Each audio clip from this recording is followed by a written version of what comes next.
Новые рекорды. Общий объем производства продукции сельского хозяйства в этом году составил более 14 миллиардов 166 миллионов рублей. Об этом доложил главе республики Махмуду Али Калиматову в рамках отчета о проделанной в 2022 году работе министра сельского хозяйства и продовольствия Магомед Гагиев. На закрепленной за АПК общей площади сельхозземель 122 200 гектаров, в том числе пашня 73 200 гектаров. На 1.01.11.2022 года во всех категориях хозяйств произведено зерно 154 тысячи тонн, аналогичный период 2021 года 134 800 тонн, увеличение на 114,6%.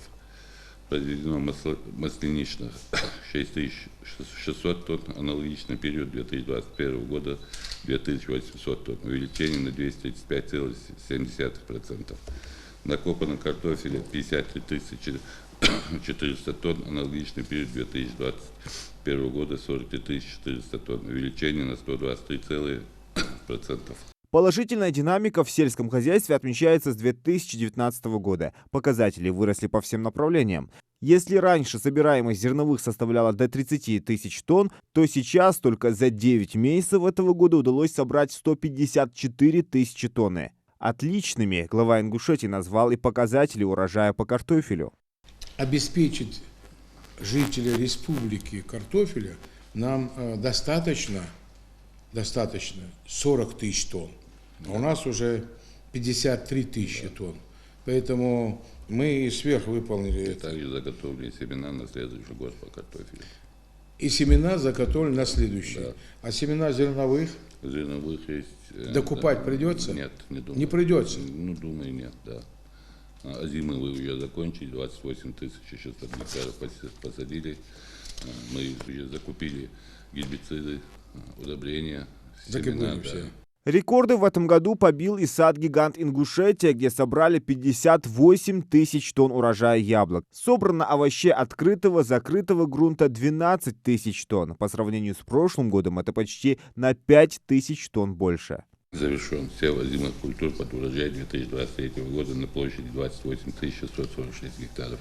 Состояние посевов находится в удовлетворительном состоянии. Отличные показатели и в животноводстве. По данным министра, поголовье крупного рогатого скота во всех категориях хозяйств составило более 70 тысяч голов, что на 102% больше аналогичного периода предыдущего года. Увеличилось также и производство мяса на 106%, молока и яиц. А динамика прироста производства продукции на 1 декабря составила 128%. Вместе с задачами по обеспечению продовольственной безопасности министерство осуществляет работу и по развитию сельских территорий, улучшению жилищных условий работников села.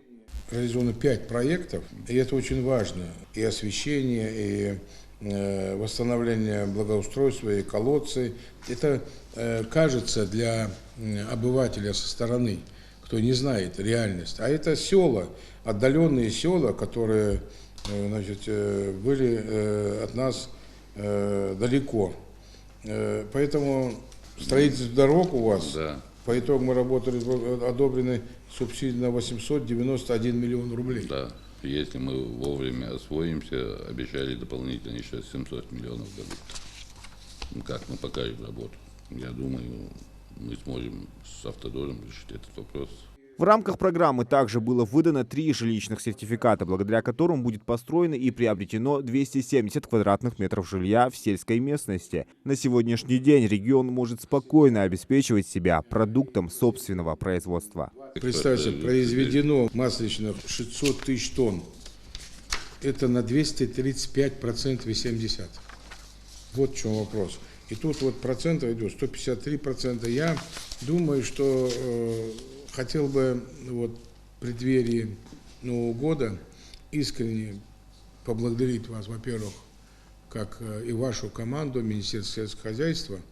Это все от того, что вы то, что нуждались сельхозпроизводители, имеется семена, вовремя удобрения и субсидии, своевременность, ваше внимание, и они вам показали результаты. Поэтому на сегодняшний день мы можем сказать, мясом мы обеспечены, имеется в виду и говядиной, и бараниной, птицей обеспечены зерновыми. Вот у нас 9 рублей пшеница, ячмень, овес.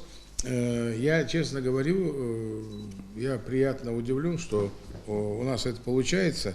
И думаю, в следующий год уже вы закупили же. Да. Или оплатили? Закупили. Закупили удобрения. Удобрения, гербициды, семена. С начала года в Ингушетии также проведено 55 ярмарочно-выставочных мероприятий. В рамках заключенных соглашений между Минсельхозом России и правительством Ингушетии из доведенных субсидий сельхозтоваропроизводителям в размере 495 миллионов рублей на сегодняшний день освоено более 467 миллионов рублей. Эти средства аграрии смогли направить на развитие своих хозяйств. Зелимхан Калоев, Новости 24.